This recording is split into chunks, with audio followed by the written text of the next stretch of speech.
Yeah, man, Chechiro, guys. How you doing? The fun bench. By the fans. For the fun. The Premier League is back again. Nabagamba, this entire month it's non-stop football. Some of us are playing into competitions, others are not playing for any reason. They're just on vibes. They're on vibes. They are on vibes. Hey, It's the only one fighting for something. I'm fighting for FA. Chachi? Okay, I promised you something. Yeah. By the end of the season, yeah, I promised you a certificate of participation. I'm going to give you something. They always get that. I'm going to give you No, something. they had never got. But don't be like your friend. Kuruno, ngenda chikuwa. I'm going to. Neto biranga chaliwo. Gweteka muko kusente. Togenda mu wardrobe yo. Noja yako kopoka golf. Unokaleta. Teka imu sente kubanzi nangi. Ngumu wanguzi w'ekikopo. Nangi naka gift kenji kuwa. Just like always. Season eno ndowooza team egenda okujja ne European Championship at the end of the season is Chelsea. Because that is what we do. European Championship, CFA. The question is, does it even matter? We are going to get more money after winning FA than you. You're not going to win the FA. Bro, there's nothing you're going to win this season. Oh, we woliko onewesa no gamambo genda wangula FA. Man City is too ugly this season. Ani agenda okunkuba? Ani gogenda okuba? Bonna ngenda bakuba. Bajiga abasigaddemu bonna basobola. Nottingham. Neze mwana wa Man City nakwasa eddako. Eyo timu ogiwagira osinga coach waayo. We shall be there no matter what. This weekend, guys, twagala bajukiza bambi. Subscribe to our YouTube channel. It's called The Fan Bench. Ina subscription eri mutwalo already. So genda yo konotekako. Nabukitali buno balagako. Your comments, we see them, but please, we want you to sub. Omwalo mini gwagamba. Yali agamba mbakude channel inaga. Hello. This is my YouTube. Plus sabokuri Nyakogere nekamulema na ye fe tukasobola. Please subscribe. Ogere mtu awo kasobola. Subscribe. Yasoma no. Sawa. Sema nengene. Chechimu egono chayogede.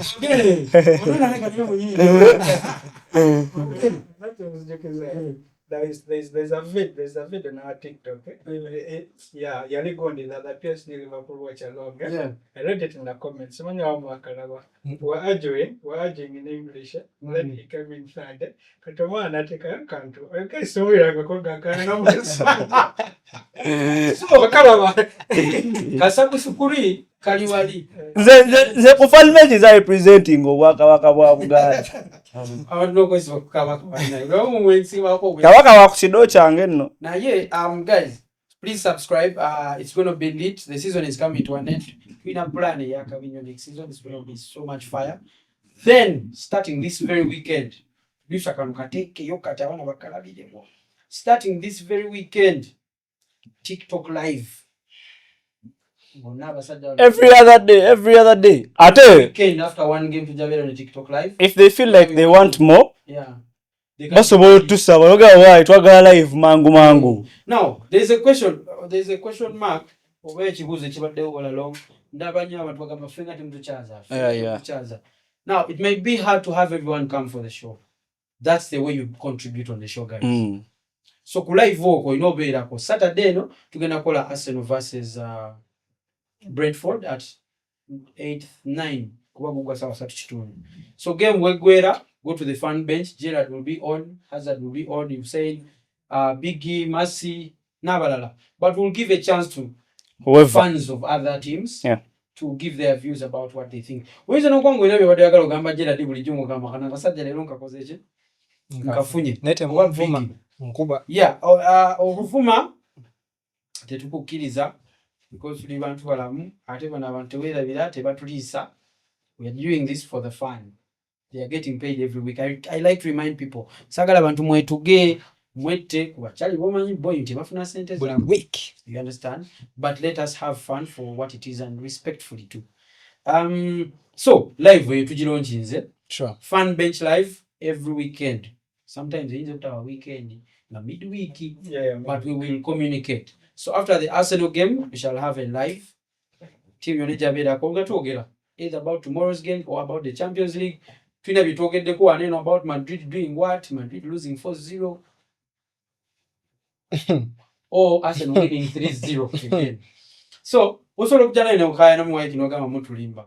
But yeah, Premier League, Liverpool is 10 points clear. 11, yeah? I'm sorry. 11. This is fuka 10. For some reason, we know how Liverpool operates. Fulham. The last time you Linda shared us, mazigenda fuka bili. Linda ko. By the time, Kankabajukize, by the time Liverpool is done playing. Anyway, so we have Arsenal Brentford at the Emirates. Yeah. The fortress. We have Liverpool at Anfield. They're losing space. You go there to lose. You go there to win, sorry. We have Man City, mid-table teams now. We're talking about mid-table. Man City versus Crystal Palace. It's a mid-table war. Very interesting war, I think. Actually, those are a battle za European football those. But Fulham, Aston Villa. Let's put some respect to a treble winner. A treble winner. Past glory. Your past glories no longer scare us this day. Then we have, of course, another mid-table but potential Champions League participant. No. They don't stand a chance. No chance. Where do we see the Arsenal game going? Quickly, dive into the Liverpool one. Arsenal Brentford. Yeah. I think okay, like what I think. Chinzo Kubanga, I might be proven wrong. Yeah. But I think maybe Ateta might risk a few key players. Yep. Yeah. Maybe someone like Saliba maybe needs a risk. Partey, you don't have to risk him now. Kubanga already. Partey ye wa kuwumula even yesterday mkweva to. Someone like Partey. Yeah. But I still do believe Arsenal can still go ahead. Like maybe a 2-1. 2-1. They just so 2-1. Arsenal. It is another draw. It is another draw for Arsenal. See that we win Arsenal. I personally do not care which result we get.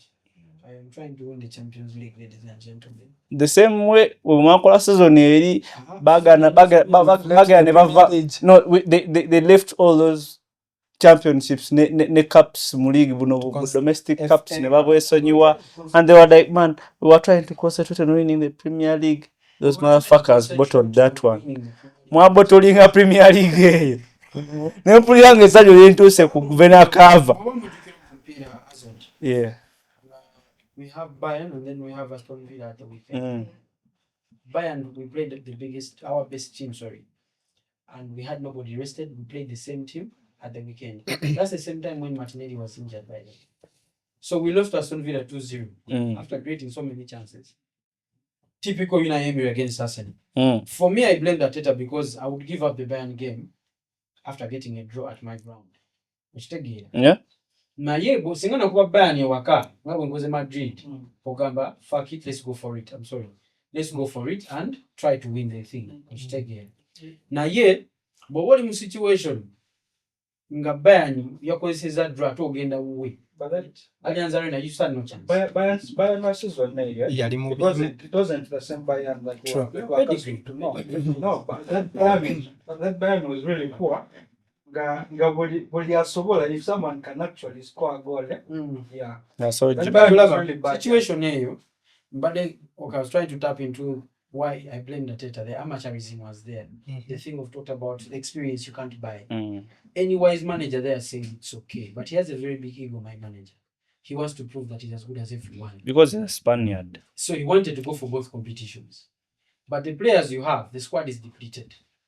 N'amalirizanga bamukubye eno ate nga nedi bamukubidde naye singa yawumuza abantu Aston Villa you go fresh okitegeera Bayern nekujjamu bulungi nnyo otuuse quarter final. That is an achievement already. Oba amacha kumanga mu 16 tokimanyi ekyo in the days of Wenger twakumanga mu 16. So we already achieved what we wanted to achieve, growth. So coming back to this season, there is nothing we're fighting for in the league is my point. So personally I don't care, we can't lose, that's for sure, because we are home. Na ye tulisanga bakoze draw 0-0 1-1 or We can't lose obijjawa. That's a promise. Sekambe umo omumanyi, sekambe umo kapaata. I put them for Brentford yatusuuza amaliri actually weekend eri. Man City. It's expected. No, not expected. Coach. Embozi ya Maresca no nagana okugireeta ku bench wano. Musajja namukakasa. He's not playing that. Gwe, let me tell you something. Bagenda kwongeramu bataano. Thank you. Thank you, Arsenal, for that. You see, you people are very ungrateful. You're coming with cups here, but I'm the reason some of you might go to Champions. And win, actually. I can still assure you. Go Chelsea there will and not win. make it in the Champions. Chelsea have to go to the Champions League, sure. Kati nze emboozi yo nakugamba de eboozi bya bisibe byonyumya. I'm very sure Chelsea have to go to the Champions League. Naye obuzibu bwe nina emboozi yange ya Maresca yanjagala okuba abantu mu maaso. Maresca ayagala kubeera wakabi nga tannafuuka wakabi, and it is a bad thing. At Maresca yajja ku Brentford yeetaaga obubonero ogoba Champions League football. You haven't started Palmer, you haven't started Jackson, to start nze Neto. Otadde enkuku gwomanyi muno tateeba goal. Ye ebyokuteba goal yabyesonyiwa akoma mu Conference League. Bamuwadde ne penalty ne mulemu embweyo. Timu engeri gye yasambamu Brentford first half. Katulinga basamba Barcelona. Lwaki olowooza Maresca? Sagala alowooza Maresca. Kubanga for you prioritizing top 5. Yali ayagala kusevingira legi ya Waso ne Maresca mabiri. He knows that. This is what I think. Maresca decided to go for a trophy. I did not Maresca season in the But you need Champions League football. As Chelsea also amala season B starting to sambe Champions League. It is awkward for a team like Chelsea. It's an embarrassment because Yeah. they spend some of the most money in the league, man. No, but money is not our problem. Ekyo temukyesi wako. Omugaga okusaasanya bro. Omugaga wasaasanya kikulumirawo. Do you know that your team has made almost a loss of like our Gagawa, they've made a loss of almost 2 billions in the two clubs within 2 years. Which one? Chelsea and Strasbourg? Yeah. Chelsea and Strasbourg. Quite a loss, like what do you mean? Almost. It's almost 2 billions within 2 years. So Financials. yeah. No, So ebintu ebimu ebyali mu agreement gye bakola nga bagula team. You have to spend on the team. That is what Ibrahimovic used to do. And that is why we were winning team. Nga coach wakunyiza era kyewasooka n'okukola kwa bagula Mpota aba Lampard bani. Coach wakunyiza mugobe because we are a winning team. Tetulinga bano abafiira ku musajja emyaka 3 bamufiiddeko abatendeke nga tawangula bikopo because wanaku. Omunaku taba na kyakola. Eriwa naawe. Gerard, Man City versus Crystal Palace. Crystal Palace, yes. Crystal Palace in the form of their life, in the semi-final of the FA Cup in how many years? More than 30. Naye oteeka enjovu mu kutiya. Manchester City We are have home. lost I mean, only you one are game. home. You are home. Haaland is still out, I think. Yeah. Sure. Yeah. Foden is still Foden. Very shitty, a footballer. Mamush still De Bruyne is 50. Looks like he's 50. Mamush But akyakuba waggulu wa goal post. Mamush ayagala omupiira gya waggulu wa goal post. Mamush is going to shine. Buli kyafuna akuba bukubi. Omusajja w'analysis yagamya mukama we. Mulinze. Webale nnyo ssebo okuintroducinga Man City nga waliwo journalist omu noyogera ebyo byonna ku player yawangula Premier League Player of the Year the previous season. Anyway, Man City losing just one game out of the last 12 ze bazanye ne Crystal Palace. Crystal Palace edda yalinga etusumbua ne kati kale they are on form ate nga naffe tetuli ku form ne singa Pep. The point will be Pep. The person who will create a difference will be Pep. By now choosing a midfield ya Gundogan Kovacic. Which midfield do you want to see? I would like to see Kovacic ne Gonzalez. Gonzalez, eh? Forward. Omar Mosh. Foden. Of course, Phil Paul. Why is the other kid playing, the Brazilian? Sagala. I don't want to talk about Savinho on camera, but he's average. The swing? Doku still? Grealish. Okay. Actually, we have a kid called Oscar Bob yakomyewo. Very talented. Singa asobola okuzanya natuwonya ku nnaku ya Doku Savinho. Doku yalikawo binya Doku kumpa Savini. Man U. I was having a discussion with Doku Savini. I think he's an Arsenal fan. Off camera a while ago. Remember, people don't realize how bad Pep has been at that. I did find the talent to bring to his team in the last 3-5 years. True. 3 years, okay. True. He has been so poor. I had that argument with the fan. Kuku comment section ya Gondi, comment section ya fan bench. Yeah. Nenga for him, like his point was, it's Pep Guardiola who has been managing this team, and he's part of the what? He's part of the transfer committee. Yeah? Nene Mugamba, you can still be part of the transfer committee, and you can still do what? And you can still mess up like the transfers. Because Ubango love you, like the recent transfers of Wakole, those are not the profiles of Bondi of Pep, yeah. Pep Bakuzisa. I think Pep is trying to buying a build lot a of team. players who are more mechanical than sheer talent. Yet he depended a lot on the Mahrezes. Leroy Sané.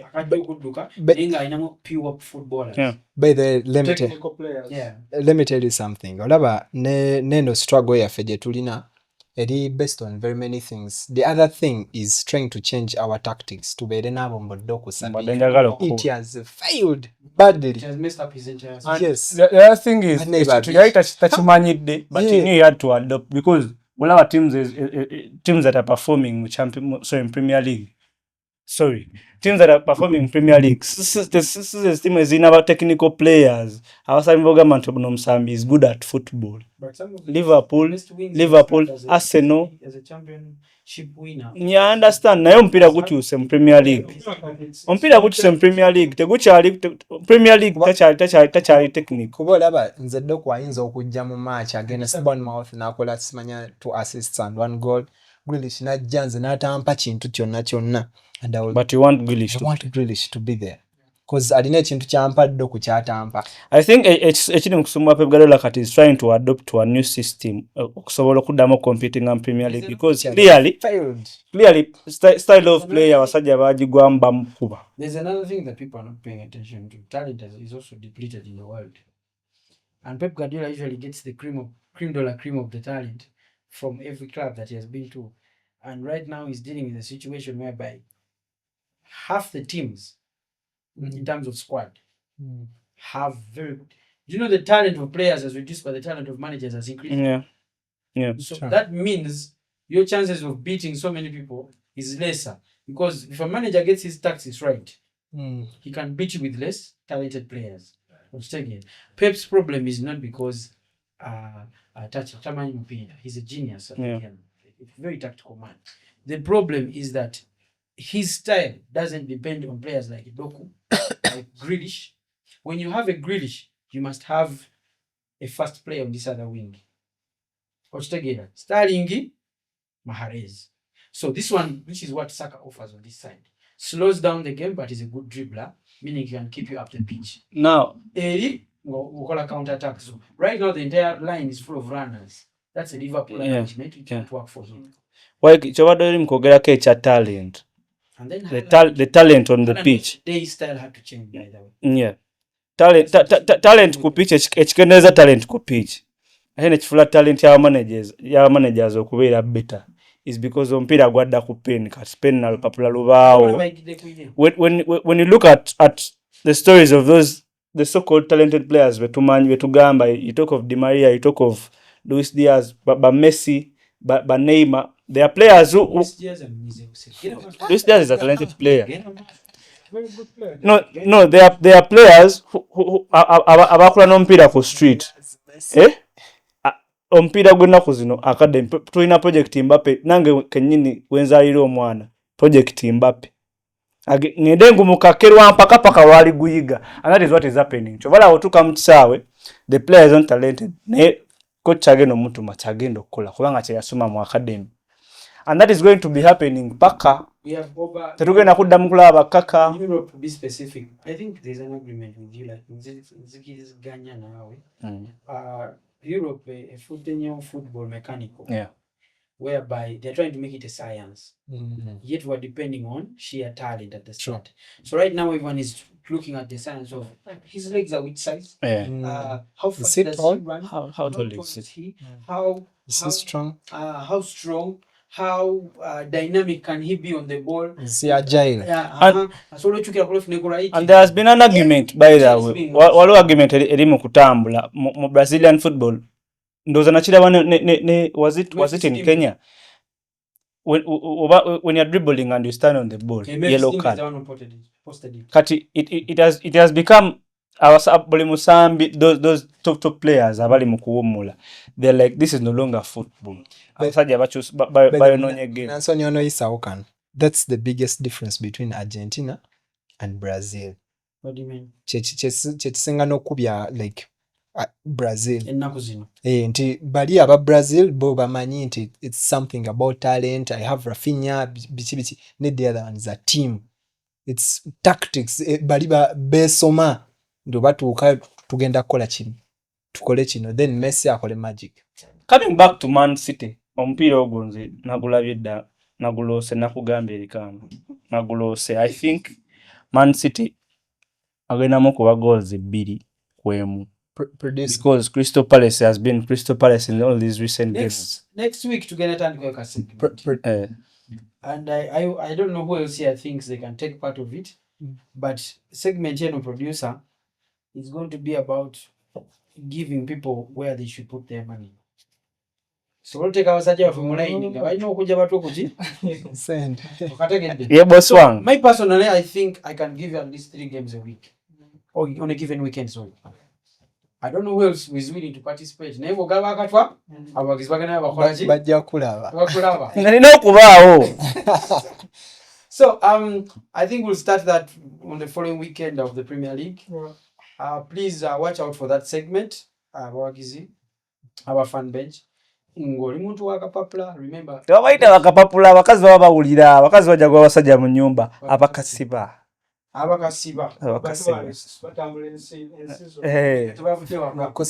Kusomero twali tukiyita online business. Yes, if you are in the online business, I want to caution you, please. Get responsibly. Please make sure you're above 25 years.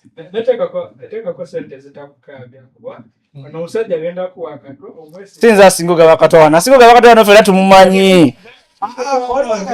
Gojoga mabine byaffe bya fan bench. Newe mbanda online business. Kiba kiralamu. Bijachuka. So that's a segment we are going to introduce starting next week, and it's going to be very big because we have a plan with a very big company that are going to be sponsoring it in the near future, probably next season. But watch out for that. We want to test it starting next weekend. Nabagambye fan bench yazeko zenchi emazeeko Man City Crystal Palace ndaba mukabata totondo. I think I see goals, but I don't think Man City can lose that game. Yeah. Personally, I don't think they can lose it. Yes, they are poor, but there's a lot at stake. You cannot have invested the money in January and you're not in Europe. Nze bulirosi ya Man City. Nze bulirosi ya Man City enkolera obulamu. Sat here, they back to Man City. Yeah. Man U is a very, very poor team. Now, if you fail to beat Man U, Crystal Palace. Njagala kwawukanako naawe kugamba nti Man U is a very poor team. It is not. They are improving, and they are improving wansi nga temuli mu kulaba. Bagenda kuja next one nga banjawulo nyumba. Man U is not going to go to play Champions League football after next season. Yeah. After next season. Yeah. Because they are not there now. But the structures have started to fall in place. You can see if you look keenly, you saw Kulava. Been in the last 2 months. People don't even know.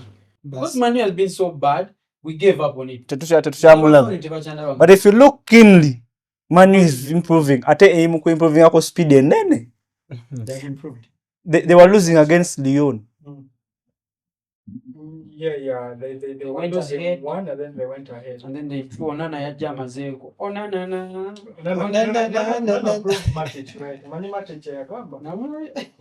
No, I think Onana.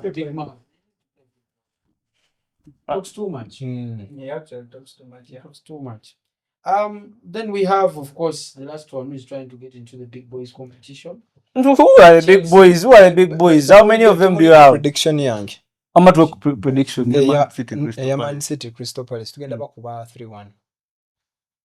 3-1 era kale wadde tetunnatandika naye kalungi esajja kikutte Mamushi muwechikoma. Enjovu ne kyekikanyuka mu kikutiya puku ne kiteeka ku mugongo. Mamushi muwechikoma on my fantasy. Toko. He hasn't delivered. Ogenda kukola losi. Kwata Jackson. Because you brought Mamush. You have Haaland. You're going to have a lot of struggles next season. But we're going to have that discussion about next season. For me, I think it's going to be a 2-2. I'm more bent on a 2-2. I think Crystal Palace there's no way they don't score against that defense. And Man City is home. Finally, Ipswich. Chelsea have Ipswich. Chelsea at home. Chelsea have Ipswich. Reason as why Maresca yagano tandisa abasami the star players. Ngasamba that last game against Brentford is because he had a game.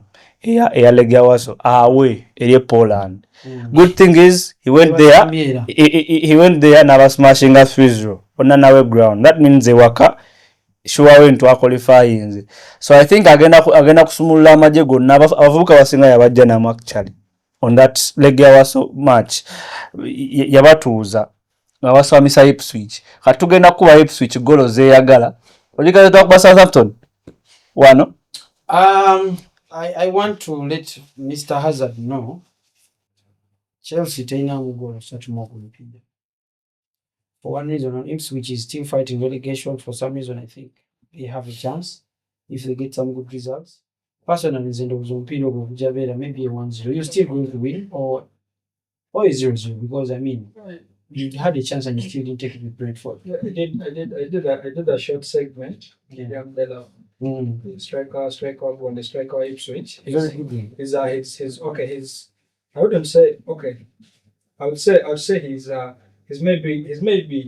very promising, and he's looking forward. Like okay, maybe he's to a move to a bigger team. Yes, he's among those strikers who maybe I anticipate. Murabamu like to break through it.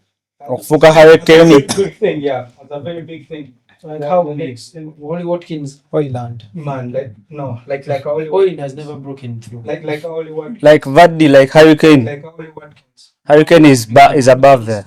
Hurricane is above, but I believe Delap is going to be very, very. No, I've watched him. Very, very physical player. He can strike a ball. My God, he can. I think actually Charlie Aston Villa in the Saudi Arabia. I watched him. Okay, like watching him, he passed over a test. Yeah. But then, do you know his stats? Among the forwards in Premier League, he attempts more dribbles and more takeovers. Like taking on. I've seen Manu is interested. I think. And then his conversion rate. Almost in Premier League because Bane Isaac and Haaland. Chenjaga bajjukiza project Man City. Yeah, I know he's from your academy. Thing is Man City take some Champions League next season. Yeah, but if he was playing for Barcelona, I would praise you. But it's going to Man U. A big club. Kunya ne Man U yagala China kunya. Uganda gamba Arsenal nonye kunya ne Ghana. Man U ali mono. I don't have to go past him. I don't think our needs are now past him. Naturally, I think like Arsenal. They know where you guys are very good. You guys, these guys actually, the players are very disciplined. And very organized. And they're good. They're like they don't maybe they don't have like that pride like even to be indisciplined. And someone like Kunya would just like a dressing room is very clean. Yeah. Someone like Kunya would just disorganize the whole setup.